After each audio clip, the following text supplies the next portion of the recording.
दोस्तों नमस्कार। Let's crack UP exams में आपका स्वागत है। और अपने इस वीडियो में हम बात करेंगे संविधान के अति महत्वपूर्ण अनुच्छेदों की। विस्तृत चर्चा करेंगे जो आपकी प्रीलिम्स और मुख्य परीक्षा या इंटरव्यू जो भी जिस स्तर की परीक्षा भारत की किसी भी परीक्षा में आप बैठते हैं उसमें आपको काम देगी, उसके लिए आपकी आवश्यक होगी। सारी बातें हम इस वीडियो में करेंगे। ये पहला पार्ट होगा, ठीक है। इसके बाद दूसरा पार्ट कल हम ले आएंगे उसके आगे का। तो विस्तृत चर्चा है, आप अवश्य पढ़ें, आपके लिए बहुत काम की चीज़ है, ठीक है। अगर आपको प्लस कोर्स ज्वाइन करना है अनअकैडमी का तो सब्सक्रिप्शन लेते वक्त UD10 ये UD10 रेफरल कोड ले करके आप वहाँ पर एडमिशन लीजिएगा। और मेरा नंबर नोट कर लीजिएगा 9453775039। इस नंबर पे आप बाद में संपर्क करके बता दीजिएगा कि इस नंबर से हमने वहाँ पर सब्सक्रिप्शन लिया है 1 वर्ष या 2 वर्ष का। उसके बाद मैं आपको आगे की राह बताऊँगा। तो चलिए शुरू करते हैं। इंडियन पॉलिटी का जो सबसे महत्वपूर्ण सेक्शन है भारतीय संविधान। भारतीय संविधान में हम देखेंगे अनुच्छेदों को एक एक करके। चलिए आगे बढ़ते हैं। दोस्तों नमस्कार। आज के इस वीडियो में हम बहुत महत्वपूर्ण वीडियो है। इसमें भारतीय संविधान के अति महत्वपूर्ण परीक्षा उपयोगी जो प्रश्न हैं जो भी आते हैं वो सब आपके सॉल्व हो जाएंगे और आपको याद भी हो जाएगा। कन्फ्यूजन्स भी काफ़ी जो रहती हैं अनुच्छेदों के मध्य वो भी आपकी इस वीडियो के माध्यम से दूर होगी। तो देर मत करिए, लाइक करिए सबसे पहले, ताकि हमको लगे कि आपको हमारा यह वीडियो पसंद आया। और जितना हो सके शेयर करें ताकि ज़्यादा से ज़्यादा लोग इसका लाभ ले सके। देखिए, ज्ञान बांटने से बढ़ता है, इसलिए हमेशा जहां हो सके बांटने का काम किया करिए, ठीक है। ज्ञान बांटने से बढ़ता है। इसका बिल्कुल अर्थ ये नहीं होता कि आप बांटे तो सामने वाला ज्ञान ले ही ले, लेकिन आप अपना कर्तव्य तो पूरा करिए। आप अपने कर्मा को अच्छा से अच्छा बनाने का हमेशा प्रयत्न करते रहिए। तो संघ का नाम और राज्य क्षेत्र अनुच्छेद 1 में आता है। तो हम शुरू कर रहे हैं। तो जो जो महत्वपूर्ण अनुच्छेद हैं उनको हम कोट करते जाएंगे। अनुच्छेद 1 से लेकर के 4 तक भाग 1 के अंतर्गत आता है। भाग 1 में क्या है? संघ और उसका राज्य क्षेत्र।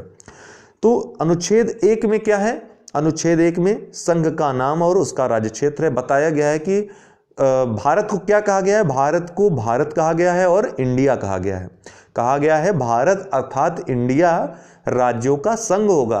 क्या होगा? राज्यों का संघ होगा। ये राज्यों का संघ जो है दोस्तों, ये अमेरिका से अलग है। अमेरिका में क्या है? जो राज्य हैं और जो संघ है अर्थात केंद्र जो है उनके मध्य समझौता हुआ है। उस समझौते का परिणाम है वो राष्ट्र। लेकिन भारत में जो संघ है, जो राज्य हैं, वो संघ से या केंद्र से चिपके हुए हैं। अर्थात राज्यों को केंद्र से अलग नहीं किया जा सकता, संघ से अलग नहीं किया जा सकता, वो चिपके हुए हैं। इसका अर्थ यह हुआ। तो ये अनुच्छेद 1 में, भाग 1 के अनुच्छेद 1 में आता है।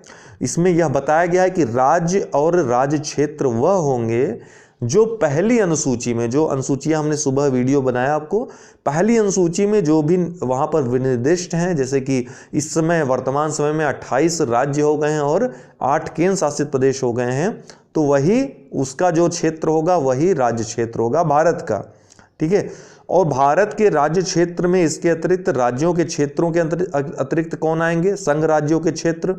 और उसके अलावा जो अर्जित किए जाएंगे या फिर शामिल हो जाएंगे अर्थात समाविष्ट जो क्षेत्र होंगे ये शामिल होंगे। इतनी सी बात आपको अनुच्छेद 1 में याद रखनी है। अनुच्छेद 3 महत्वपूर्ण अनुच्छेद है। नए राज्यों का निर्माण होता है इसके द्वारा। वर्तमान राज्य के क्षेत्रों, सीमाओं और मौजूदा राज्यों के नामों में परिवर्तन होता है। जो कश्मीर को और लद्दाख, जम्मू कश्मीर और लद्दाख को 2 केंद्र शासित प्रदेश बना दिया गया, परिवर्तन कर दिया गया, जो इसी अनुच्छेद के तहत किया गया, ठीक है। अनुच्छेद 3 के अंतर्गत ही प्रक्रिया जो है वही अपनाई गई। इसमें संसद साधारण बहुमत का प्रयोग करती है। आपको बता दें कि भाग 1 में किसी भी अनुच्छेद में संशोधन करने के लिए जो अधिकार हैं वो संसद के पास हैं। और संसद के पास जो अधिकार है उसकी प्रक्रिया दी हुई है, एक प्रोसेस है। वो प्रोसेस क्या है आपको बता दूं। जैसे अनुच्छेद 3 हो गया, इसमें प्रोसेस क्या होगा कि इससे संबंधित जो विधेयक लाया जाएगा राष्ट्रपति की सिफारिश पर ही लाया जाएगा। पहली बात यह है, इससे संबंधित राष्ट्रपति की जो सिफारिश होगी इसको राज्यों को भिजवाया जाएगा, राज्य विधानमंडल में भिजवाया जाएगा। जो संबंधित राज्य है या राज्य हैं, एक से अधिक अगर राज्य हैं तो उनके विधानमंडल को भिजवाया जाएगा। उस विधानमंडल को विचार के लिए कुछ समय दिया जाएगा। उस निश्चित समय में यदि विचार करती है तो ठीक, नहीं करती है तो भी ठीक। मतलब इनका विचार महत्व नहीं रखता है। ये अगर मना भी कर देते हैं तो इसको, या कोई सिफारिश करते हैं तो संसद मानने के लिए बाध्य नहीं है। तो इनसे जब वापस आएगा, लौटेगा, तो संसद के पटल पर रखा जाएगा, जहां पर साधारण विधेयक के द्वारा, साधारण बहुमत के द्वारा, आप याद रखिएगा यहां पर साधारण बहुमत का प्रयोग किया जाएगा संशोधन करने के लिए, नए राज्यों का निर्माण करने के लिए। तो अनुच्छेद 3 यह साधारण बहुमत की बात करता है। तो अनुच्छेद 3 बहुत महत्वपूर्ण है, वर्तमान में चल भी रहा काफी दिनों से इस पे। तो नए राज्यों का निर्माण होगा, वर्तमान राज्यों के क्षेत्रों, सीमाओं या मौजूदा राज्यों के नामों में परिवर्तन होगा। तो इसके अंतर्गत क्या क्या कर सकती है संसद? किसी राज्य से उसका राज्य क्षेत्र अलग कर सकती है, या 2 या अधिक राज्यों को या राज्यों के भागों को मिला सकती है, एक नया राज्य बना सकती है, या फिर किसी क्षेत्र को किसी राज्य के भाग के साथ मिला करके एक नए राज्य का निर्माण कर सकती है। इसके अलावा किसी राज्य का क्षेत्र, जैसे उत्तर प्रदेश है तो उसका क्षेत्र बढ़ा सकती है, घटा भी सकती है, सीमा में परिवर्तन कर सकती है, और यहां तक कि नाम में भी परिवर्तन कर सकती है। तो इन सब के लिए अनुच्छेद 3 की प्रक्रिया ही अपनाई जाएगी, जो प्रक्रिया हमने आपको बताई। फिर अनुच्छेद 13 में आएंगे आप। यह भाग 3 के अंतर्गत आता है। भाग 3 में क्या है आपके? भाग 2 में क्या है पहले ये जानिए। भाग 2 में क्या है? नागरिकता खंड है। नागरिकता भी ज्वलंत मुद्दा है, इससे संबंधित भी कभी कभी प्रश्न पूछ लिए जाते हैं। जो नागरिकता संशोधन अधिनियम है वो किस अनुच्छेद के तहत कानून बनाने का अधिकार संसद को प्राप्त है? तो अनुच्छेद 11, अनुच्छेद 11 के तहत संसद कानून बनाती है। ऐसा कानून पहली बार 1955 में लाया गया। अभी हाल ही में संशोधन हुआ है, जिसमें जो सीए बिल जिसको कहते हैं, सिटीजन अमेंडमेंट एक्ट जिसने रूप लिया है, जिसका कि भारी मात्रा में विरोध हो रहा है। इसके पहले भी अमेंडमेंट हो चुके हैं। तो नागरिकता से जो अनुच्छेद हैं वो आप महत्वपूर्ण नहीं उतने, ठीक है, डायरेक्ट प्रश्न बनते हैं उसमें से। अनुच्छेद 13 में क्या है? मौलिक अधिकारों को असंगत या अल्पीकरण करने वाली विधियों के बारे में दिया गया है। इसमें देखिए ये अनुच्छेद इतना महत्वपूर्ण है अपने आप में कि इसको लेकर काफ़ी जंग चली है। बीच में जब इंदिरा गांधी का समय था, जब प्रधानमंत्री थी, उस समय काफ़ी जंग अनुच्छेद 13 और अनुच्छेद 368 को लेकर चली है। अनुच्छेद 13 ये जान थी मूल अधिकार का, अर्थात अनुच्छेद 13 एक समय ऐसा था कि अनुच्छेद 13 रोकता था मूल अधिकारों में संशोधन को, ठीक है। तो 368 के तहत संसद को संविधान में किसी भाग में भी संशोधन करने का अधिकार प्राप्त है। तो सरकार कहती थी मैं मजबूत, मूल अधिकार कहता था मैं मजबूत। अंततः जीत किसकी हुई? बाद में जाकर ये न्यायालय में कई मुद्दे गए, कई मामले गए, और अंततः जीत आंशिकतः सरकार की हुई, पूर्णतः इसलिए नहीं क्योंकि यहीं पर केशवानंद भारती वाद आता है और वहाँ पे सुप्रीम कोर्ट खड़ा हो जाता है इन दोनों के बीच में अभिभावक के रूप में कि नहीं भैया, न तुम बड़े न हम बड़े, न तुम बड़े न तुम बड़े, ठीक है। बड़ा यह कौन होगा? यह समय और परिस्थिति और कैसा आप कानून ला रहे हो वो डिसाइड करेगा। अर्थात कुछ मूल अधिकार परिवर्तनीय है, कुछ मूल अधिकारों में परिवर्तन किया जा सकता है, संशोधन किया जा सकता है। संविधान के किसी भाग में संशोधन किया जा सकता है, ठीक है, आप कर लो, सरकार को बोला कोर्ट ने, कर लो आप, लेकिन मूल ढांचे का उल्लंघन नहीं होना चाहिए। और ये मूल ढांचा क्या है? ये समय समय पर कोर्ट डिसाइड करेगी। तो सुप्रीम कोर्ट डिसाइड करती है समय समय पर, सारी चीज़ों को उसने गुप्त रखा हुआ है और पिटारा वो खोलती रहती है समय समय पर। देखो ये मूल ढांचा था, इसका उल्लंघन हुआ, तुम्हारा जो है संशोधन असंवैधानिक है। तो अनुच्छेद 13 जो पहली बात करता है भूतलक्षी प्रभाव का न होना। भूतलक्षी प्रभाव क्या होता है दोस्तों? अर्थात आज कोई चीज ले आ रहे हो आप और वो पिछली चीजों पर लागू हो जाए, इसको भूतलक्षी प्रभाव कहते हैं, ठीक है। जैसे आपकी साक्ष्य विधि है, भारतीय साक्ष्य अधिनियम है वो भूतलक्षी प्रभाव रखता है, अर्थात आज कोई साक्ष्य में कोई अधिनियम आ गया, कोई नियम बना तो पुराने अपराधों पर लागू होता है, लेकिन दंड विधि नहीं लागू होती है। दंड विधि क्या होती है कि आज जो दंड जो अपराध आप कर रहे हो, जैसे 2 वर्ष पहले आपने कोई अपराध किया था, उस समय उस अपराध के लिए कोई अगर दंड निर्धारित था और आज बढ़ा दिया गया तो आपको आज वाले दंड से दंडित नहीं किया जाएगा, तो भूतलक्षी प्रभाव नहीं रखता। ठीक इसी तरह अनुच्छेद 13 भूतलक्षी प्रभाव नहीं रखता है, अर्थात जब से संविधान लागू हुआ उसके ठीक पहले भारत के राज्य क्षेत्र में लागू विधियां जो हैं, जो भारत क्षेत्र में लागू होंगी, वो भाग 3 का यदि उल्लंघन करती हैं, भाग 3 में जितने अनुच्छेद हैं जो मूल अधिकार हैं उसका यदि उल्लंघन करती हैं तो वो शून्य घोषित हो जाएंगी, स्वयं शून्य घोषित हो जाएंगी। ठीक है, उसको फिर कहीं लागू नहीं किया सकता, वो उल्लंघन की मात्रा तक शून्य होंगी। पहली बात तो ये है। दूसरी बात जो कही गई कि राज्य कोई ऐसी विधि नहीं बनाएगा, ऐसा कानून नहीं बनाएगा जो मूल अधिकारों को छीनती है या फिर उनका अल्पीकरण करती है। अगर ऐसा कोई कानून बनाती है, राज्य बना देती है मान लीजिए, तो जहां तक वह उल्लंघन करेगी या छीनेगी या अल्पीकरण करेगी, उस उल्लंघन की मात्रा तक वह शून्य होगी, वो शून्य घोषित हो जाएगी, असंवैधानिक घोषित हो जाएगी। इसी में आपका एक पृथक्करण का सिद्धांत आ जाता है। पृथक्करण मतलब जैसे एक कानून बनाया संसद ने, मान लीजिए, पृथक्करण का सिद्धांत आपके मेंस के लिए भी अनिवार्य है। पृथक्करण मतलब अलगाव, अलग क्या, कानून। जैसे एक कानून बनाया गया, ठीक है, सरकार द्वारा एक कानून लाया गया, इस कानून के कुछ दो तीन अंश, मान लीजिए 2 अंश हैं, ए और बी। ठीक, तो ए पार्ट मान लीजिए मूल अधिकारों का उल्लंघन कर रहा है, लेकिन बी वाला पार्ट नहीं कर रहा है, तो ए वाला पार्ट असंवैधानिक हो जाएगा, शून्य घोषित हो जाएगा, बी वाला आप लागू कर सकते हो। ठीक है ना। इसी तरह एक और सिद्धांत है, आच्छादन का सिद्धांत बोलते हैं। आच्छादन का सिद्धांत, आच्छादन का सिद्धांत है कि जो अवैध घोषित हो जाते हैं, जो कानून आज अवैध घोषित हो गए हैं, समय परिस्थिति के अनुसार हो सकता है कि आने वाले समय में ये वैध हो जाएं। इसका मतलब है कि जो अवैध घोषित विधियां होती हैं वो समाप्त नहीं होती, बल्कि सुसुप्त हो जाती हैं, सो जाती हैं।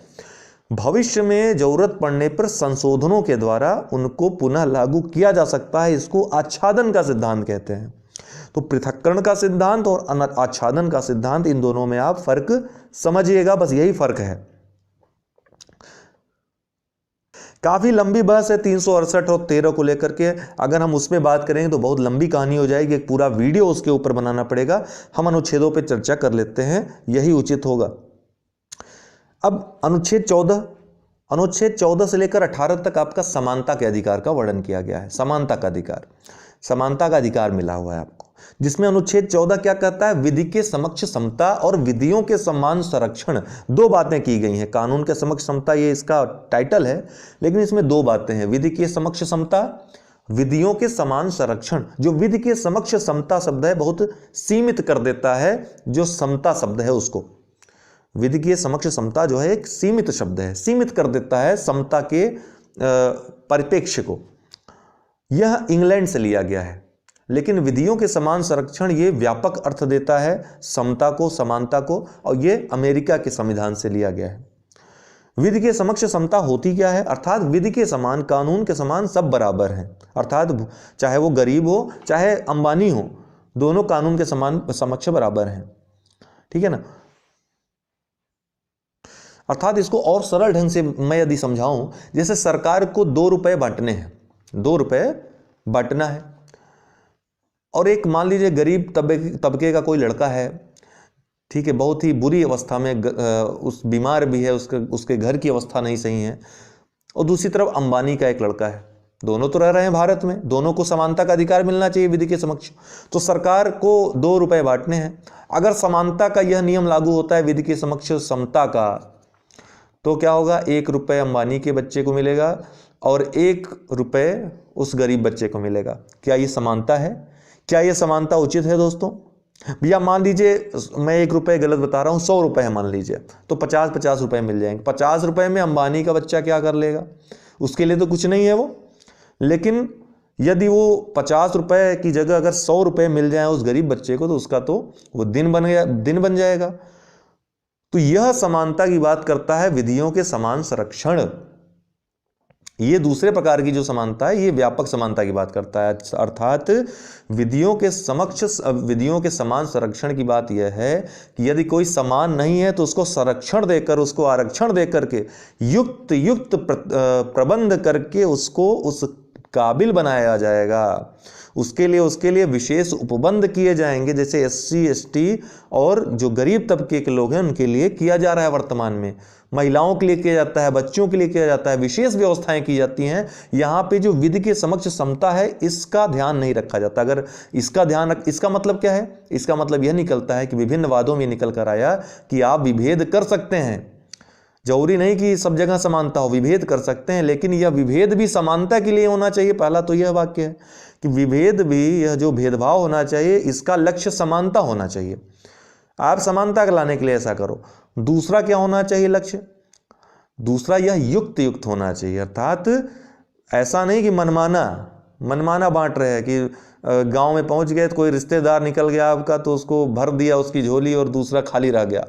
तो मनमाना नहीं होना चाहिए, युक्त होना चाहिए, अर्थात उतना ही दो कि समानता आ पाए। इतना मत दो कि जो पीछे वाला है वो बहुत आगे निकल जाए और जो आगे रह रहा था उसको आपने ढकेल दिया पीछे। नहीं, आपको समान ले आना है, उस दौड़ में सबको बराबर ले आना है। ये युक्त प्रबंध होना चाहिए। मैंने सीधे सरल शब्दों में आपको इस अनुच्छेद 14 की जो कहानी है वो बता दी। फिर अनुच्छेद 15 आता है। अनुच्छेद 15 अगर मोटी तौर पर बात की जाए तो अनुच्छेद 15 ये जो शिक्षण संस्थान है उसमें आरक्षण की बात करता है। यही प्रश्न आपसे पूछा भी जाता है। बाकी बातें तो बहुत हैं। 15 में कुल 6 खंड हैं, जिनमें से तीसरा खंड भी महत्वपूर्ण है, 15 का 3, जो कि देखिए 15 पहली बात तो सरकार या राज्य को किसी नागरिक के विरुद्ध केवल धर्म, मूल वंश, जाति, लिंग, जन्म स्थान या इनमें से किसी के आधार पर विभेद न करने के लिए कहता है। तो यह नकारात्मक है सरकार के लिए, राज्य के लिए। पूरा मूल अधिकार ही नकारात्मक है सरकार के लिए, लेकिन जो नागरिक है जिनको मिल रहा है उनके लिए सकारात्मक है। ये बात आप याद रखिएगा। तो इनका स्वरूप नकारात्मक है। ये राज्यों पर प्रतिबंध लगाते हैं, उनके जो अधिकार हैं वो तानाशाह न हो पाए, इसके लिए उन पर प्रतिबंध लगाते हैं और नागरिकों को सशक्त करते हैं। ठीक है, तो सरकार और राज्य को विभेद करने से रोकता है ये अनुच्छेद 15, और 16 भी यही कार्य करता है लगभग। लेकिन 15(3) के अनुसार जो महिलाएं हैं और बच्चे हैं उनके लिए आप विशेष उपबंध कर सकते हैं, वहां पर आप युक्त विभेद कर सकते हैं उनको आगे ले आने की। इसी तरह जो 15(4) है, चौथा खंड जो है, खंड भी याद रखना है, SC ST और सामाजिक व शैक्षणिक पिछड़ों हेतु विशेष उपबंध करता है, उनके लिए विशेष उपबंध की बात करता है। 15 का 5 बहुत महत्वपूर्ण है, जो कि शैक्षिक, चाहे वो निजी संस्थान हो चाहे सरकारी संस्थान हो, शैक्षिक संस्थान है, उसमें SC ST OBC के लिए विशेष उपबंध या आरक्षण का उपबंध करता है। अभी हाल ही में जो नया संविधान संशोधन हुआ, 103वां संविधान संशोधन, जिसमें आर्थिक दृष्टि से पिछड़ों को आरक्षण की बात की गई, वो 15(6) में ये 6वां खंड अभी जोड़ा गया हाल ही में। अनुच्छेद 16 की बात की जाए तो यह भी विभेद की बात करता है। राज्य विभेद नहीं करेगा, अवसरों में विभेद नहीं करेगा। तो ये सरकारी नौकरियों से संबंधित है एक प्रकार से। राज्य जो नियोजन में है उसमें भेदभाव नहीं करेगा, लेकिन भेदभाव कर सकता है। कब कर सकता है?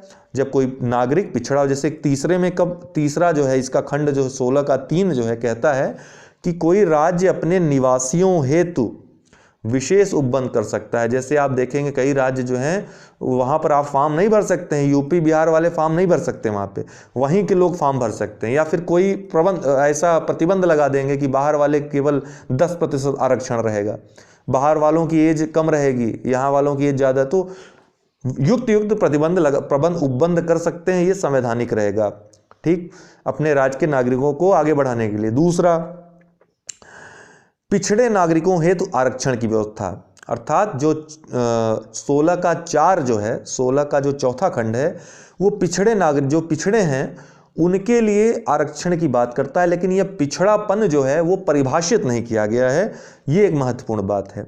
इसमें कहा गया कि अगर सरकारी नौकरियों में अपर्याप्त प्रतिनिधित्व है किसी जाति का, तो या किसी वर्ग का, तो उसको आरक्षण दिया जा सकता है, मनाही नहीं है।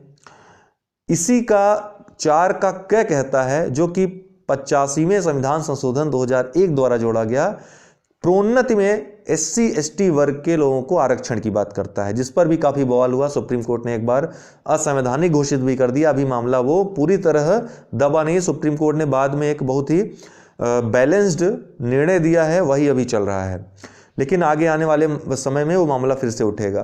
तो 4 के क में प्रोन्नति में SC ST आरक्षण की बात है, जो कि 85वें संविधान संशोधन 2001 में जोड़ा गया। अब 4 के ख में क्या जोड़ा गया? 4 का ख भी बहुत महत्वपूर्ण है। ये बैकलॉग भर्ती की बात करता है।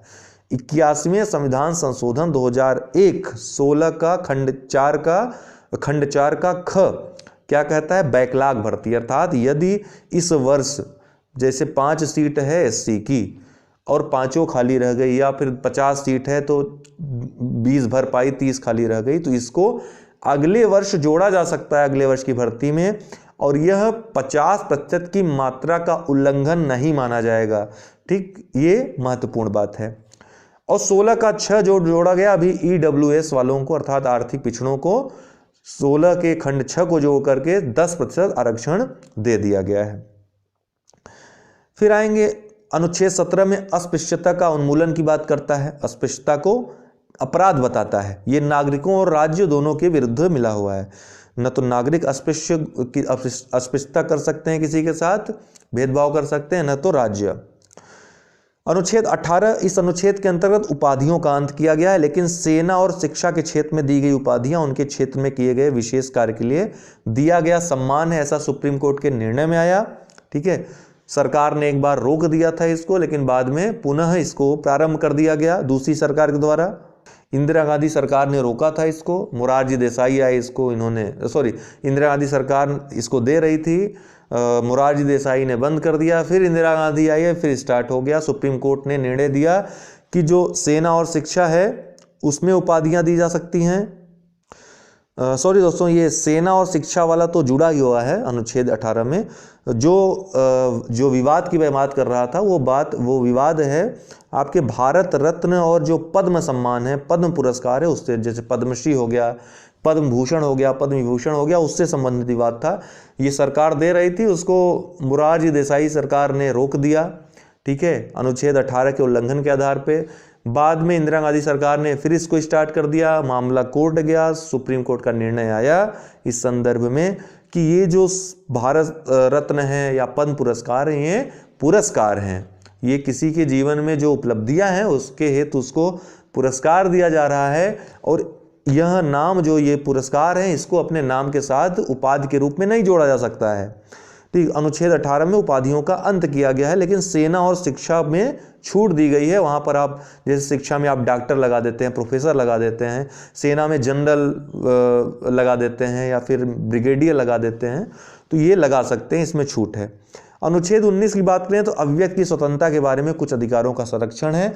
यहाँ पे अव्यक्त की स्वतंत्रता दी गई है अनुच्छेद 19 में। इसके अलावा कुछ और स्वतंत्रताएं दी गई हैं, लेकिन इसमें प्रतिबंध भी है। आप पूरी तरह स्वतंत्र नहीं, आप अव्यक्त की स्वतंत्रता के नाम पे किसी को गाली नहीं दे सकते हैं, किसी के साथ अभद्रता नहीं कर सकते हैं, किसी की जमीन पर जाकर के अधिग्रहण, उसमें जो है कब्जा नहीं कर सकते हैं, अवैध कब्जा नहीं कर सकते हैं। तो वहीं तक कर सकते हैं जहां पर उचित हो, अनुचित होगा तो उसके लिए दंड है। ठीक है, उसके लिए मूल अधिकार नहीं है। अनुच्छेद 19(1) का जो क है उसके अंतर्गत ही आपका जो है वो आता है, प्रेस की स्वतंत्रता आती है, सूचना का अधिकार इन्हीं के अंतर्गत आता है। अनुच्छेद 20 की बात करें दोस्तों तो अपराधों के लिए दोष सिद्धि के संबंध में संरक्षण। अनुच्छेद 20 बहुत महत्वपूर्ण अनुच्छेद है। ये इसमें 3 खंड हैं, तीनों याद रखिएगा। पहला जो अभी हम चर्चा कर रहे थे कि जो वर्तमान में यदि आप कोई अपराध करते हैं तो अगर उस अपराध के लिए अभी दंड है, और जो दंड है, जितनी मात्रा का दंड है, वही आपको दिया जा सकेगा। कोई अन्य विधि अगर लागू होती है 2 महीने बाद, 1 महीने बाद, 1 दिन बाद, या आज ही करने के बाद लागू हो जाती है, तो वो आपके ऊपर लागू नहीं होगी, उसके अनुसार आपको दंड नहीं दिया जाएगा, वो बंद कम हो चाहे ज़्यादा हो। दूसरा जो इसका उपखंड है 2, वो कहता है कि एक ही अपराध के हेतु एक बार से अधिक दंड नहीं दिया जा सकता। अगर आपने अमिताभ बच्चन की मूवी देखी होगी, शायद अंधा कानून था वो, तो उसमें क्या होता है, अमरीश पुरी के झूठे हत्या के आरोप में फंसाया जाता है और वो 20 साल जेल काट के आता है, उम्र कैद काट के आता है। जब बाहर निकलता है तो एक दिन उसकी नज़र अमरीश पुरी पे पड़ती है, तो वो दौड़ाते हुए उसको जाता है और कोर्ट में घुस जाता है। कोर्ट में वही जज बैठे रहते हैं जो मतलब ये तो मूवी है, मूवी में अच्छा उसका चित्रण किया जाता है। तो वही जज बैठे रहते हैं जो फैसला सुनाते हैं, जो इनको सज़ा दिए रहते हैं। तो वो जब जाता है तो कोर्ट के सामने ही हत्या कर देता है उसकी, तो कोर्ट तो उसको सज़ा सुनाने जाती है। तो अमिताभ बच्चन बोलता है, यही अनुच्छेद 20 वाली बात बोलता है कि हमने तो ये अपराध एक बार कर लिया और इसका दंड भी भुगत गया हूँ इसके कत्ल के जुर्म में, तो अब हमको दोबारा सजा नहीं दी जा सकती। तो यही बात है। तो अनुच्छेद 20 का जो उपखंड 2 है इसकी बात। 20 का उपखंड 3 क्या कहता है, अपने विरुद्ध साक्षी हेतु बाध्य, अर्थात आपको अपने ही खिलाफ गवाही नहीं दिलाई जा सकती है, अर्थात आपको बाध्य नहीं किया जा सकता है कि आप अपने खिलाफ गवाही दो। तो 20 का 3 ये कहता है, 3 बातें हैं। फिर अनुच्छेद 21 है प्राण और दैहिक स्वतंत्रता का संरक्षण। इसमें यह बहुत ही व्यापक अगर कहा जाए तो अनुच्छेद 21 और अनुच्छेद 32 तो आपके मूल अधिकारों का संरक्षण करता है। अनुच्छेद 21 की व्याख्या में लगातार सुप्रीम कोर्ट विभिन्न मामलों में इसमें ऐड करता है कि ये अधिकार भी इसके अंतर्गत आएगा, निद्रा का अधिकार भी आएगा, ठीक है, और निजता का अधिकार भी आएगा, पर्यावरण, अच्छी सांस लेने का, अच्छी वायु लेने का अधिकार आएगा। तमाम अधिकारों को इसमें परिभाषित किया गया है। अनुच्छेद 20 और 21 के बारे में एक बात तो है दोस्तों कि अनुच्छेद 20 और 21 ही ऐसे 2 अनुच्छेद हैं, ऐसे 2 प्रावधान हैं मूल अधिकारों के अंतर्गत जो जब आपातकाल लागू होता है तो ये दोनों जो है छीने नहीं जा सकते, अर्थात ये दोनों अक्षुण्ण बने रहते हैं, ये दोनों अधिकार किसी भी दशा में छीने नहीं जा सकते हैं। फिर अनुच्छेद 22 क्या कहता है दोस्तों, अनुच्छेद 22 कहता है कुछ दशाओं में गिरफ्तारी और निरोध से संरक्षण। तो कुछ दशाओं में गिरफ्तारी और निरोध से संरक्षण है। अगर आपकी गिरफ्तारी कर ली जाती है तो आपको 24 घंटे के अंतर्गत मजिस्ट्रेट के पास ले जाया जाएगा, ठीक है, शीघ्र अतिशीघ्र।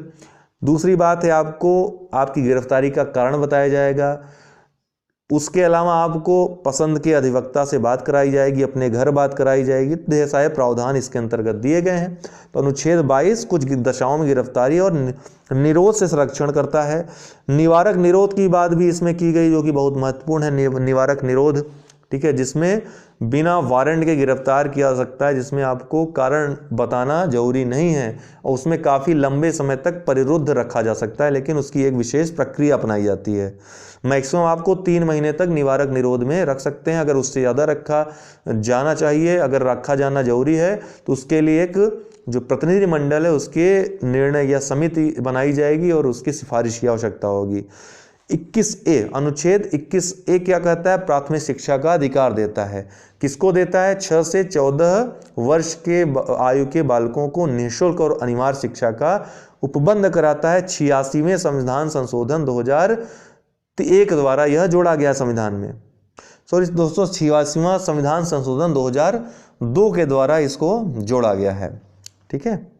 तो राज्य 6 से 14 वर्ष के जो वायु के जो बच्चे हैं उनको निःशुल्क और अनिवार्य शिक्षा उपलब्ध कराएगा, ऐसा निर्देश यहाँ पे दिया गया है, ऐसा अधिकार प्राप्त है बच्चों को।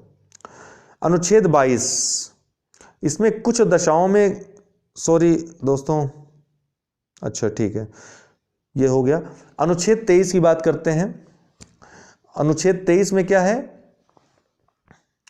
मानव के दुर्व्यापार और बलात्श्रम का प्रतिषेध, अर्थात यहीं से बधुआ मजदूरी को अवैध घोषित किया गया इसी अनुच्छेद के बल पर, ठीक। एक प्रकार से यह शोषण के विरुद्ध अधिकार, शोषण के विरुद्ध अधिकार आपका अनुच्छेद 23 और 24 में है, याद रखिएगा, शोषण के विरुद्ध अधिकार है।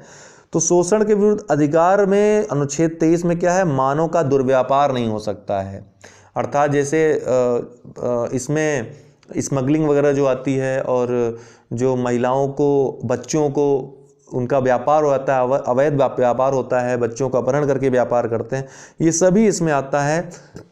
या फिर मजदूरों का व्यापार होता है, बलात् श्रम कराया जाता है, ये सबका प्रतिषेध अनुच्छेद 23 के अंतर्गत किया गया है।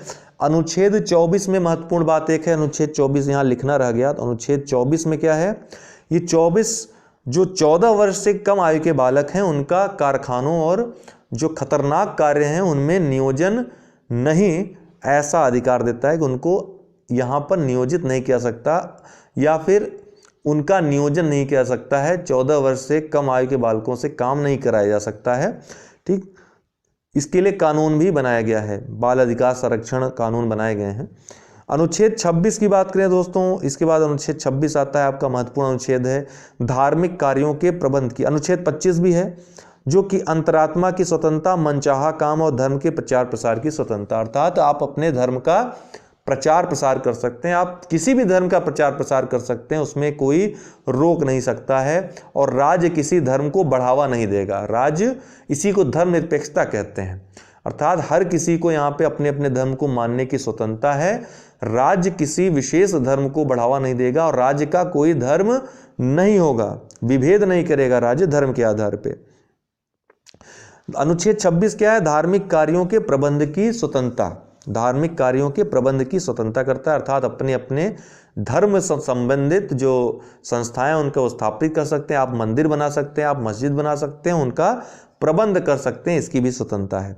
अनुच्छेद 27 क्या कहता है, किसी विशिष्ट धर्म की अवृद्धि के लिए करों के संदायों के बारे में स्वतंत्रता, अर्थात धर्मों को करों से मुक्त किया गया, अर्थात आपसे कोई आकर के ये नहीं कह सकता, आप यदि किसी धर्म के बारे में या किसी मंदिर को मस्जिद को चंदा नहीं देना चाहते हैं तो आपसे कोई ज़बरदस्ती या सरकार आपसे वसूलवा नहीं सकती है। कुल मिला के ये बात हुई अनुच्छेद 27।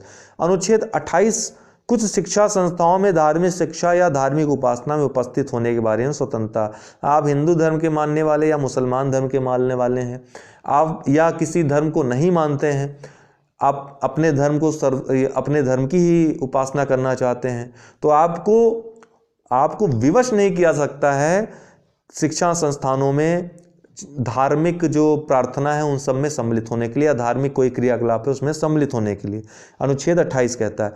अनुच्छेद 29 और 30 ये शिक्षा और जो संस्कृति है उसके संरक्षण की बात करता है, अल्पसंख्यकों के संरक्षण की प्रकार से बात करता है, अल्पसंख्यक वर्गों के हितों का संरक्षण। याद रखिएगा दोस्तों, अल्पसंख्यक होते कौन है इसको परिभाषित नहीं किया गया है संविधान में कहीं भी, तो अल्पसंख्यक वर्गों के हितों का संरक्षण की बात की गई है। अनुच्छेद 30 महत्वपूर्ण है, इसमें अल्पसंख्यकों को शैक्षिक संस्थानों को स्थापित करने, उनका प्रशासन करने का अधिकार दिया गया है, इसी के अंतर्गत मदरसे आदि स्थापित होते हैं। 31C यह कुछ निर्देशक सिद्धांतों को प्रभावी करने वाली विधियों की व्याख्या करता है। ठीक, अनुच्छेद 32 अति महत्वपूर्ण, सबसे महत्वपूर्ण अनुच्छेद है यह, इसी के आधार इसी अनुच्छेद को बाबा साहब भीमराव अंबेडकर ने संविधान की आत्मा कहा है। वैसे अगर प्रश्न आएगा संविधान की आत्मा क्या है, एकदम सादा सादा किसी का नाम नहीं लेगा तो संविधान की आत्मा उद्देशिका है, प्रस्तावना है, लेकिन बाबा साहब भीमराव अंबेडकर ने किसको संविधान की आत्मा कहा है, तो अनुच्छेद 32 को। इसका यह मतलब कि अगर मूल अधिकारों का हनन होता है किसी के तो डायरेक्ट सुप्रीम कोर्ट जा सकता है अनुच्छेद 32 के तहत मूल अधिकारों को लागू करवाने के लिए। इसके अंतर्गत अनुच्छेद 32 के अंतर्गत जो सुप्रीम कोर्ट है वह क्या करती है, 5 प्रकार की रिट जारी करती है। कौन कौन सी रिट जारी करती है, बंदी प्रत्यक्षीकरण, परमादेश, प्रतिषेध, अधिकार पृच्छा और उत्प्रेषण, ये 5 प्रकार की रिट सुप्रीम कोर्ट जारी कर सकती है। याद रखिएगा अनुच्छेद 32 को अनुच्छेद 226 के साथ पढ़िएगा, 226 के साथ। अनुच्छेद 226 क्या है, ये उच्च न्यायालयों को रिट जारी करने का अधिकार देती है, रिट जारी कर सकते हैं अनुच्छेद 226 के अंतर्गत।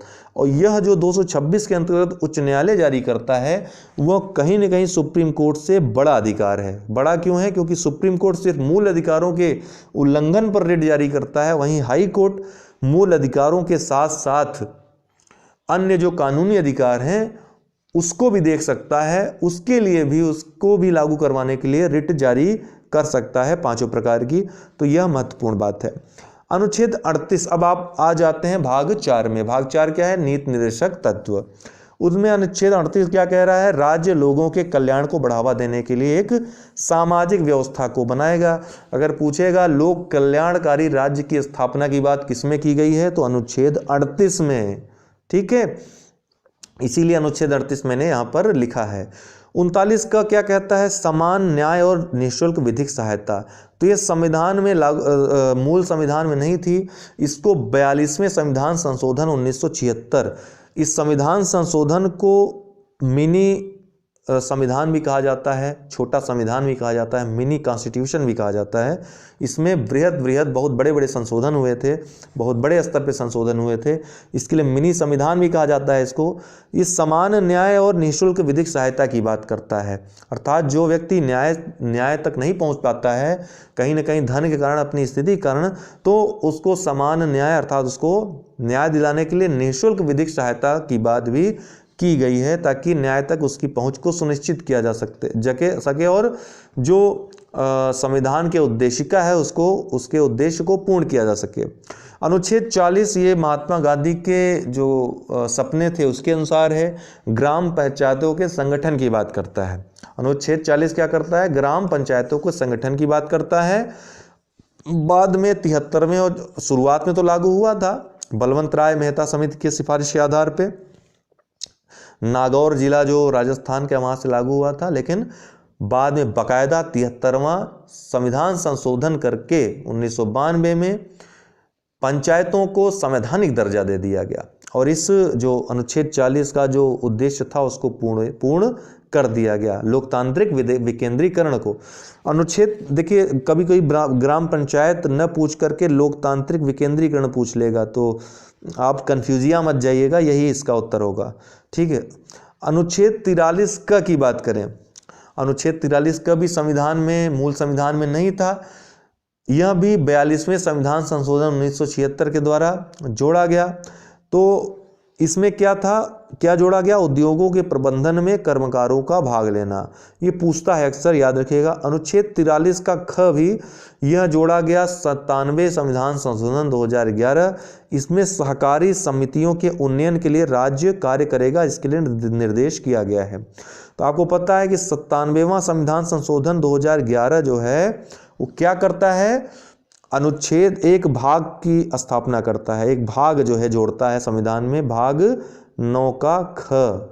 भाग 9 क्या है? पंचायत है। भाग 9 का क क्या है? नगर पालिका। भाग 9 का ख क्या है?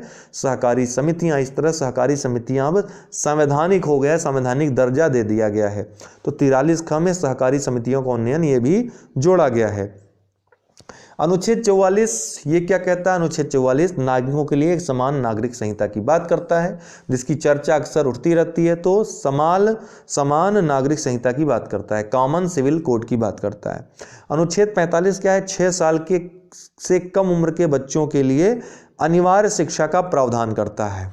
अनुच्छेद 45 क्या कहता है? 6 साल से कम उम्र के, ये बहुत महत्वपूर्ण है दोस्तों, हर जगह आपको 6 से 14 मिलेगा वर्ष, लेकिन यहाँ पे 6 साल है। तो कभी कभी लोग कन्फ्यूजिया कर इसको भी सब में सम्मिलित कर लेते हैं, ये अलग कह रहा है। 6 साल से कम उम्र के बच्चों के लिए अनिवार्य शिक्षा का प्रावधान यह करता है, एक प्रकार से प्री स्कूलिंग की बात ये कह रहा है। अनुच्छेद 46 क्या करता है? अनुसूचित जाति, अनुसूचित जनजातियों और अन्य कमजोर वर्गों के शैक्षिक और आर्थिक हितों को बढ़ावा देना। इसी के अंतर्गत जो विभिन्न स्कूलों में आपको छात्रवृत्तियां दी जाती हैं, इसी अनुच्छेद के अंतर्गत दी जाती हैं। ठीक है, याद रखिएगा। अनुच्छेद 48 का क ये भी अति महत्वपूर्ण है, आपके पर्यावरण और वन संरक्षण से जो वन्य जीव अधिनियम वगैरह बना है इसी के अंतर्गत बना है, याद रखिएगा ये बतिया आप। ठीक है, 48 का क ये कब जोड़ा गया? 42वें संविधान संशोधन 1976 के द्वारा। इसमें पर्यावरण का संरक्षण तथा संवर्धन और वन तथा वन्य जीवों की रक्षा की बात की गई है। गौ रक्षा अगर पूछ लेगा, गौ रक्षा, तो वो भी इसी में। ठीक है, कार्यपालिका से न्यायपालिका को अलग किया जाना, ये किसमें है? पृथक्करण का सिद्धांत, अनुच्छेद 50, पृथक्करण का सिद्धांत। किससे पृथक्करण? कार्यपालिका को न्यायपालिका से अलग किया गया है, कार्यपालिका को न्यायपालिका से अलग किया। अनुच्छेद 51 की बात करें तो अंतर्राष्ट्रीय शांति और सुरक्षा को बढ़ावा देना, यह अनुच्छेद 51 में है। अनुच्छेद 51 के क में क्या है? तो ये भाग 4 का क जोड़ा गया, भाग 4 का क जोड़ा गया। कब जोड़ा गया? स्वर्ण सिंह समिति की सिफारिश पर भाग 4 का क जोड़ा गया संविधान में। यह इसके द्वारा 10 मूल कर्तव्यों को जोड़ा गया। फिर आपका 86वां संविधान संशोधन 2002 द्वारा बच्चों को, जो 6 से 14 वर्ष के बच्चे, उनको शिक्षा उपलब्ध कराने को माँ बाप का कर्तव्य के रूप में 11वां कर्तव्य जोड़ा गया। तो अब कुल 11 कर्तव्य हो गए हैं अनुच्छेद 51A के अंतर्गत। फिर आते हैं आप जो भाग 5 है, संघ। संघ बहुत बड़ा है, लेकिन जो महत्वपूर्ण अनुच्छेद उस पर चर्चा कर लेते हैं। अनुच्छेद 54 राष्ट्रपति के निर्वाचन की बात करता है। क्या कहता है अनुच्छेद 54? ये निर्वाचक मंडल कौन होगा राष्ट्रपति को चुनने के लिए? तो कौन होगा? संसद के दोनों सदनों के निर्वाचित सदस्य, अर्थात मनोनीत सदस्य नहीं होंगे। लोकसभा के निर्वाचित सदस्य, एक जो एंग्लो इंडियन का होता है वो इसमें भाग नहीं लेता है। इसी तरह अब तो एंग्लो इंडियन भी नहीं होगा, जो संशोधन अभी हुआ है, तो अब एंग्लो इंडियन समुदाय का कोई प्रतिनिधि अब नहीं आएगा, सब चुनकर ही आएंगे। तो राष्ट्रीय निर्वाचन में जो अब भाग लेंगे वो केवल जो चुन कर आए लोग रहेंगे, चाहे वो संसद लोकसभा के लोग हों चाहे राज्यसभा के हों। जो मनोनीत होते हैं राज्यसभा में 12, वो भाग नहीं लेते हैं राष्ट्रपति के निर्वाचक मंडल में। लेकिन याद रखिएगा, लेकिन क्यों कह रहा हूं? लेकिन ये जो मनोनीत सदस्य हैं, ये राष्ट्रपति को हटाने में जो महाभियोग की प्रक्रिया होती है उसमें भाग ले सकते हैं। ठीक। दूसरी बात है कि इसमें इनके अलावा राज्य विधानसभाएं जो हैं उनके निर्वाचित सदस्य होते हैं। विधानसभा हमने इसलिए क्यों बोला? विधान परिषद के सदस्य चाहे निर्वाचित हों चाहे मनोनीत हों भाग नहीं ले सकते, तो केवल राज्य विधानसभाओं के निर्वाचित सदस्य भाग लेंगे। इसके अलावा दिल्ली और पुदुचेरी, पांडिचेरी जो है, ये राज्य न होकर केंद्र शासित प्रदेश हैं, लेकिन यहाँ पे विधानसभा की व्यवस्था है। तो विधानसभा के जो वहाँ के सदस्य हैं निर्वाचित जो हैं, वो भी भाग ले सकेंगे। ठीक है ना। अब दिल्ली और पुदुचेरी के अलावा कश्मीर राज्य भी आप जोड़ लीजिए। कश्मीर के भी जो विधानसभा होगी उसके जो सदस्य होंगे वो भी इसमें भाग ले सकेंगे, क्योंकि आपको पता है जम्मू कश्मीर और लद्दाख 2 नए केंद्र शासित प्रदेश बने, जिसमें जम्मू कश्मीर विधानसभा वाला केंद्र शासित प्रदेश रहेगा। ठीक है। फिर अनुच्छेद 55 में राष्ट्रपति के निर्वाचन कैसे होंगे उसकी रीति बताई गई है। तो सबसे पहली बात याद रखना है कि राष्ट्रपति का निर्वाचन कराता कौन है? तो कराता है चुनाव आयोग। इससे संबंधित जो विवाद होंगे उनका निपटान करेगा सुप्रीम कोर्ट। उसका निर्णय पहला और अंतिम होगा, सर्वमान्य होगा, चुनौती नहीं दी जा सकती है। और इसके अलावा निर्वाचन कैसे होगा? तो प्रत्यक्ष चुनाव के आधार पर न होकर के आनुपातिक प्रतिनिधित्व, एकल संक्रमणीय मत व गुप्त मतदान प्रणाली अपनाई जाती है। ठीक है। अनुच्छेद 61 की बात करें तो राष्ट्रपति पर महाभियोग चलाने की प्रक्रिया की बात करता है। अनुच्छेद 61 क्या कहता है? राष्ट्रपति पर महाभियोग कैसे लगेगा उसको चलाने की प्रक्रिया की बात करता है। बहुत महत्वपूर्ण है यह। अनुच्छेद 61 के पहले 60 वाला जान लीजिए कि अनुच्छेद 60 जो है राष्ट्रपति के शपथ की बात करता है। राष्ट्रपति का शपथ जो अनुसूची 3 है उसमें न उल्लिखित होकर के राष्ट्रपति, उपराष्ट्रपति और राज्यपाल का शपथ के बारे में अलग से संविधान में वर्णन है। तो अनुच्छेद 60 में राष्ट्रपति के जो राष्ट्रपति का शपथ है उसका वर्णन किया गया है, जिसका एकमात्र आधार अर्थात केवल एक आरोप पर आप राष्ट्रपति को हटाने का संकल्प ले आ सकते हो, अर्थात अभियोग महाभियोग की क्रिया आरंभ हो सकती है, और वह है आधार संविधान का अतिक्रमण। आधार क्या होना चाहिए? संविधान का अतिक्रमण। यह अधिकार केवल संसद को है, अर्थात जो निर्वाचक मंडल में विधानसभा के जो निर्वाचित सदस्य हैं, दिल्ली, पुदुचेरी, कश्मीर कहीं के भाग नहीं लेंगे। केवल संसद के दोनों सदनों के जो भी सदस्य हैं, चाहे निर्वाचित हो चाहे मनोनीत, वही इस महाभियोग की क्रिया में भाग लेंगे। लेकिन इसके साथ लेकिन इसलिए बोल रहा हूँ क्योंकि महाभियोग कह तो दिया गया है, लेकिन इसको जो है लागू करना, महाभियोग द्वारा राष्ट्रपति को हटाना, वो कहते हैं ना कि जमीन खोद करके आसमान तक सीढ़ी बनाने की बात लगती है। क्यों? क्योंकि पहली बात तो 14 दिन पूर्व जब आरोप आप लगाएंगे, प्रस्ताव ले आएंगे, किसी भी सदन में लाया जा सकता है प्रस्ताव। आप क्या मतलब संसद के सदस्य लाएंगे? आप नहीं ला सकते हैं, संसद के सदस्य ले आएंगे। तो इस प्रस्ताव या आरोप को 14 दिन के पहले राष्ट्रपति को नोटिस देनी पड़ेगी, पहली बात। इसके अलावा इस प्रस्ताव को संसद के कम से कम 1/4 सदस्यों द्वारा इस पर हस्ताक्षर होना चाहिए। इसके अलावा जब ये भी हो गया तो कुल सदस्यों का 2/3 बहुमत किसी भी सदन में जब जिसमें ले जाया जाएगा पहले तो 2/3 बहुमत से पास होना चाहिए, फिर दूसरे सदन में जाएगा वहाँ भी 2/3 बहुमत से पास होना चाहिए। तो 2/3 बहुमत मिलना ही बहुत कठिन है, तो इसलिए यह बहुत सबसे जटिल प्रक्रिया है।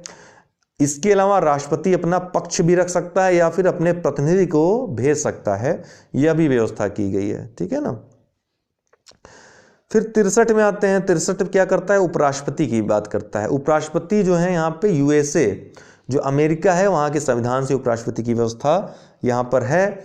उपराष्ट्रपति दरअसल उपराष्ट्रपति के रूप में कार्य न करके यह जो राज्यसभा है उसके सभापति के रूप में कार्य करता है, इसके सभापति के रूप में कार्य करता है। लेकिन राष्ट्रपति का पद अगर रिक्त हो जाए किसी कारणवश या राष्ट्रपति का काम कहीं बीमार पड़ जाए, कुछ हो जाए, ऐसी स्थिति में उपराष्ट्रपति राष्ट्रपति का काम देखता है। अनुच्छेद 72 की बात करें तो राष्ट्रपति की शक्तियों इसके अलावा कुछ बातें उपराष्ट्रपति के बारे में जान लेते हैं। 66 अनुच्छेद 66 में उपराष्ट्रपति के निर्वाचन की बात की गई। तो उपराष्ट्रपति का निर्वाचन की पद्धति ठीक वैसी है जैसे राष्ट्रपति के, लेकिन जो निर्वाचक मंडल हैं उसमें केवल संसद के ही सदस्य भाग लेते हैं, केवल संसद के ही सदस्य भाग लेते हैं, चाहे वो निर्वाचित हों चाहे मनोनीत हों। इसमें राज्य विधान मंडलों का, विधानसभाओं का कोई भी योगदान नहीं होता, तो केवल संसद के ही सदस्य भाग लेते हैं। और चुनाव की प्रक्रिया, चुनाव आयोग, ये सुप्रीम कोर्ट सब वही है।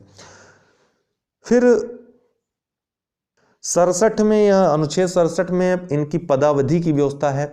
देखिए आपको पता है कि राज्यसभा का जो कार्यकाल है वो 6 वर्ष का होता है किसी भी सदस्य का, लेकिन आपको याद रखना होगा कि उपराष्ट्रपति या सभापति जो होता है वह, या सभापति जो होता है राज्यसभा का, वो उपराष्ट्रपति के रूप में इसका चुनाव होता है, इसका नियुक्ति होती है। यह संसद का सदस्य नहीं होता, राज्यसभा का यह सदस्य नहीं होता, मेंबर नहीं होता है।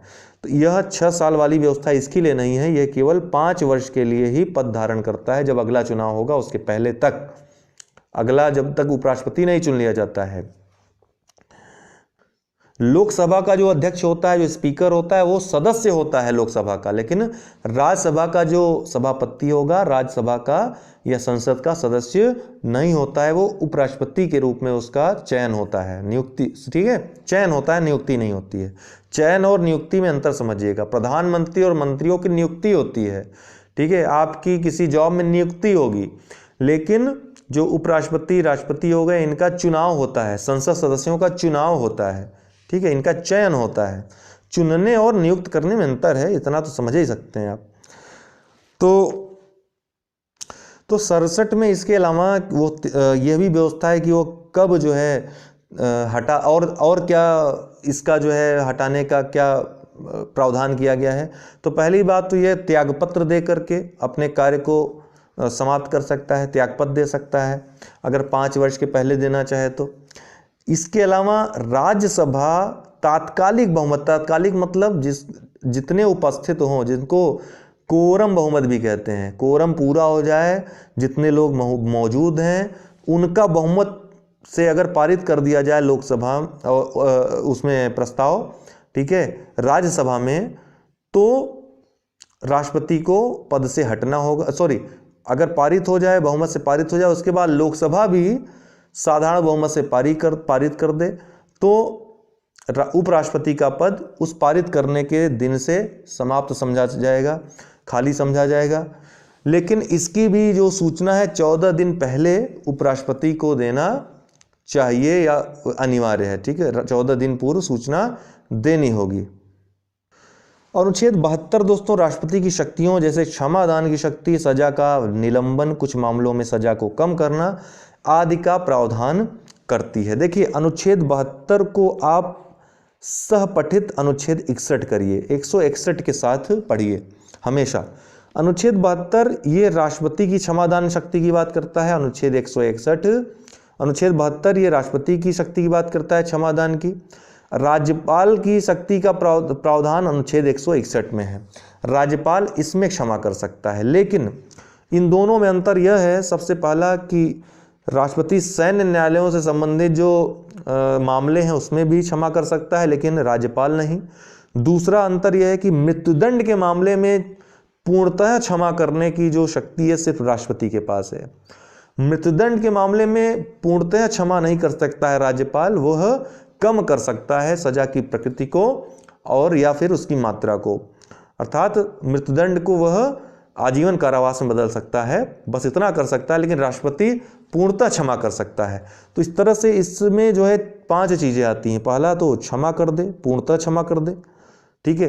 पूर्णतः क्षमा कर देगा तो वो अपराधी हमेशा के लिए दोष मुक्त हो जाएगा, सारे दोषों से मुक्त हो जाएगा। इसके अलावा प्रविलंबन कर दे, प्रविलंबन या विलंबन जिसको कहते हैं, विलंब का मतलब देर होना, तो देर करना, जानबूझकर देर कर दे। जैसे फांसी किसी की है सजा, तो उसने राष्ट्रपति के पास क्षमादान के लिए भेजा, तो राष्ट्रपति ने विलंब कर दिया, काफी रोक दिया, चलो इतना दिन जी लो। तीसरा क्या है? विराम। तीसरा क्या है? विराम। विराम मतलब सजा को कम करना, सजा को कम करना, अर्थात सजा की मात्रा को भी कम करना, सजा की प्रकृति को भी कम करना। जैसे 2 वर्ष की कठोर सजा, 2 वर्ष की कठोर कैद किसी को मिल जाए। कठोर कैद और साधारण कैद में अंतर समझते होंगे। जो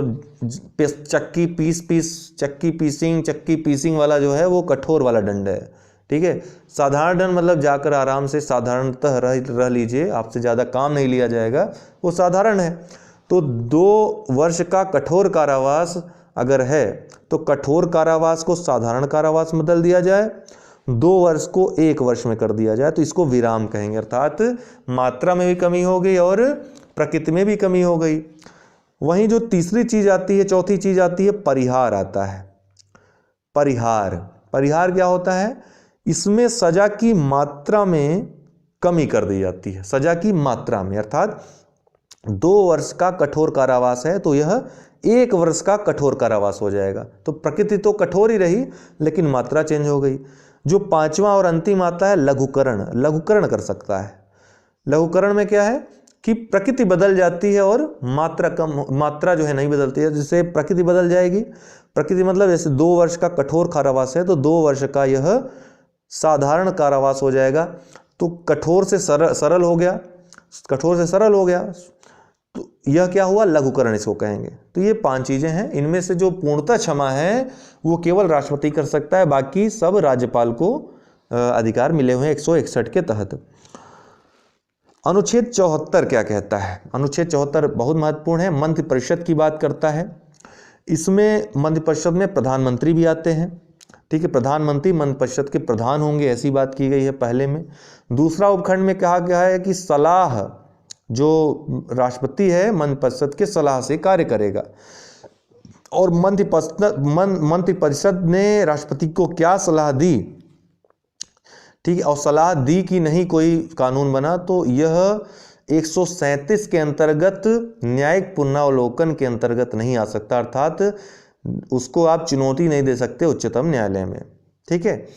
इसको संरक्षण प्राप्त है। 44वां संविधान संशोधन 1978 के द्वारा दोस्तों जो सलाह है मंत्रिपरिषद की उसको मानना राष्ट्रपति के लिए बाध्यकारी कर दिया गया। तो इस तरह से राष्ट्रपति कभी निरंकुश नहीं हो सकता, इस सलाह को मानने के लिए बाध्य कर दिया गया है राष्ट्रपति को, मंत्रिपरिषद की सलाह को। तो 74 में इतनी बातें हैं। 75 में क्या है? मंत्रियों के बारे में अन्य उपबंध हैं। अन्य उपबंध मतलब इसमें नियुक्ति कैसे होगी, अर्थात प्रधानमंत्री व जो मंत्री हैं उनकी नियुक्ति कौन करेगा? प्रेसिडेंट करेगा, राष्ट्रपति करेगा। और ये प्रधानमंत्री और जो मंत्री हैं ये प्रसाद पर्यंत पद धारण करेंगे। प्रधानमंत्री की नियुक्ति सबसे पहले राष्ट्रपति करेगा, फिर प्रधानमंत्री अब कहेगा कि इतने लोग मंत्री बनने चाहिए, ठीक है, राष्ट्रपति को सलाह देगा और राष्ट्रपति इनको भी नियुक्त करेगा। तो प्रधानमंत्री और मंत्री जो हैं नियुक्त होते हैं राष्ट्रपति के द्वारा, प्रसाद पर्यंत नियुक्त होते हैं। प्रसाद पर्यंत मतलब इनको नियुक्त भी करेगा राष्ट्रपति और हटाएगा भी राष्ट्रपति, ठीक। प्रधानमंत्री सहित लोकसभा की जो मंत्रिपरिषद में जो मंत्रियों की संख्या है इसका निर्धारण हो सके, अर्थात मिनिमम जो गवर्नमेंट है उसका जो रूल है फॉलो हो सके, इसके लिए एक संविधान संशोधन लाया गया। उस संविधान संशोधन को याद रखिएगा, 91वां संविधान संशोधन 2003। इसके द्वारा यह तय कर दिया गया जो मंत्रियों की संख्या होगी वो लोकसभा की या फिर विधानसभा में, अगर है विधानसभा में तो विधानसभा की 15% से अधिक की नहीं होगी, अर्थात 15% से अधिक नहीं हो सकती। अर्थात अगर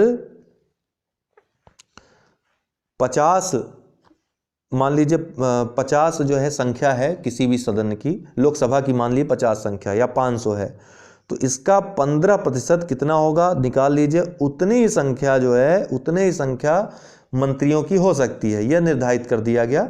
ठीक है। इसके अलावा जो है इसमें जो उपबंध है सामूहिक उत्तरदायित्व का उपबंध इसमें किया गया है। अर्थात जो लोकसभा जो मंत्रिपरिषद होगी वो सामूहिक उत्तरदायी होगी लोकसभा के प्रति, लोकसभा के प्रति उत्तरदायी होगी सामूहिक रूप से। अर्थात यदि एक मंत्री का कोई प्रस्ताव गिर जाता है तो पूरी सरकार गिर जाती है, पूरी गवर्नमेंट गिर जाती है। इसको सामूहिक उत्तरदायित्व का सिद्धांत कहते हैं। अर्थात विश्वास खो दिया समझ लो लोकसभा में, अर्थात जब पास नहीं हो इसका मतलब विश्वास खो गया, बहुमत खो गया। तो बहुमत, अगर बहुमत किसी का नहीं है तो वो कैसे सरकार में रह सकता है? तब ये लोकतंत्र के सिद्धांतों के, चुनाव के सिद्धांतों के एकदम विपरीत हो जाएगा। यही बात है। इसके अलावा पद और गोपनीयता की शपथ की बात की गई, लेकिन ये शपथ का प्रारूप अनुसूची 3 में दिया गया है। ठीक है, संविधान की अनुसूची 3 में, जो अनुसूची हमने सुबह आपको पढ़ाई थी कल। 6 माह तक सदस्यता की बात की, अर्थात 6 माह की सदस्यता का यहाँ पर प्रावधान किया गया है। अर्थात कोई भी व्यक्ति जो किसी भी सदन का सदस्य नहीं है वो मंत्री बन सकता है, वो मंत्री बन सकता है। बाहर से उठाकर किसी व्यक्ति को आप मंत्री बना सकते हो, लेकिन मंत्री बनने के 6 माह तक उसको किसी भी, चाहे लोकसभा चाहे राज्यसभा, यही चीज यहाँ है आपके राज्य में लागू होती है, किसी भी सदन का विधान परिषद या विधानसभा का सदस्य उसको हो जाना चाहिए। हर जगह तो विधान परिषद नहीं है, यूपी जैसे राज्यों में जहाँ विधान परिषद है वहाँ पर किसी भी एक सदन का सदस्य हो सकता है। इससे आपके योगी जी और केशव प्रसाद मौर्य, ये दोनों लोग क्या हैं, विधान परिषद के सदस्य हैं, विधायकी नहीं लड़ी इन्होंने, सांसद थे दोनों लोग। लेकिन देखिए ये नहीं थे, इनको 6 महीने के अंदर अंदर विधान परिषद का सदस्य या विधानमंडल का सदस्य होना पड़ा। तो यही बात है, ये मोटी मोटी बात है, आप लोग जानते भी होंगे, लेकिन याद रखिएगा। फिर अनुच्छेद 76 में भारत के महान्यायवादी की बात की गई है, भारत के महान्यायवादी की बात की गई है, अटॉर्नी जनरल ऑफ इंडिया की बात की गई है। तो दोस्तों यह जो है, जो भारत का महान्यायवादी होगा, यह वही व्यक्ति बन सकेगा जो न्यायाधीश, सुप्रीम कोर्ट का न्यायाधीश बन सकता है। उसकी योग्यता रखने वाले किसी भी व्यक्ति को राष्ट्रपति नियुक्त कर सकता है महान्यायवादी के पद पर। यह सबसे बड़ा विधिक अधिकारी होता है भारत सरकार का, और विधिक सलाहकार भी होता है। यह राष्ट्रपति के प्रसाद पर्यंत पद धारण करता है, अर्थात राष्ट्रपति जब चाहे इसको हटा भी सकता है। और इसको अर्थात देश के किसी भी न्यायालय में सुनवाई का अधिकार है, किसी भी न्यायालय में ये इस सुनवाई का इसको अधिकार है, कहीं भी ये जाकर के केस लड़ सकता है, अर्थात भारत सरकार का पक्ष यह रख सकता है। फिर राष्ट्रपति को जानकारी देने आदि के लिए प्रधानमंत्री के कर्तव्य, इसके पहले 77वां भी याद ही रख लीजिए, जो कहते हैं ना राष्ट्रपति स्टाम्प है सरकार का, तो ये 77 वाले अनुच्छेद में ही कहा गया है। 77 अनुच्छेद कहता है भारत का राष्ट्रपति स्टाम्प है सरकार का, अर्थात सरकार के सारे काम राष्ट्रपति के नाम से ही किए जाएंगे, यह 77 में कहा गया है। फिर 78 में क्या है, राष्ट्रपति को जानकारी देने आदि के लिए प्रधानमंत्री के कर्तव्य, अर्थात प्रधानमंत्री जो भी निर्णय लेगा, मंत्रिपरिषद का जो भी निर्णय होगा, राष्ट्रपति को अवगत कराएगा, सीधी सी बात है। अनुच्छेद 79 क्या कहता है, अनुच्छेद 79, 80, 81 ये महत्वपूर्ण है। संसद के गठन की बात अनुच्छेद 79 करता है। ठीक है, अब बैटरी डाउन हो रही है। अनुच्छेद जो 79 है संसद के गठन की बात करता है। संसद में कौन कौन शामिल होगा, यह बात करता है राष्ट्रपति, लोकसभा और राज्यसभा, ये संसद के अंतर्गत आते हैं। फिर अनुच्छेद 80 में राज्यसभा की संरचना और अनुच्छेद 81 में लोकसभा की संरचना की बात की है। राष्ट्रपति के बारे में तो आप पहले पढ़ ही चुके, हमने आपको बताया राष्ट्रपति के बारे में। तो 80 की बात करें तो राज्यसभा की बात है।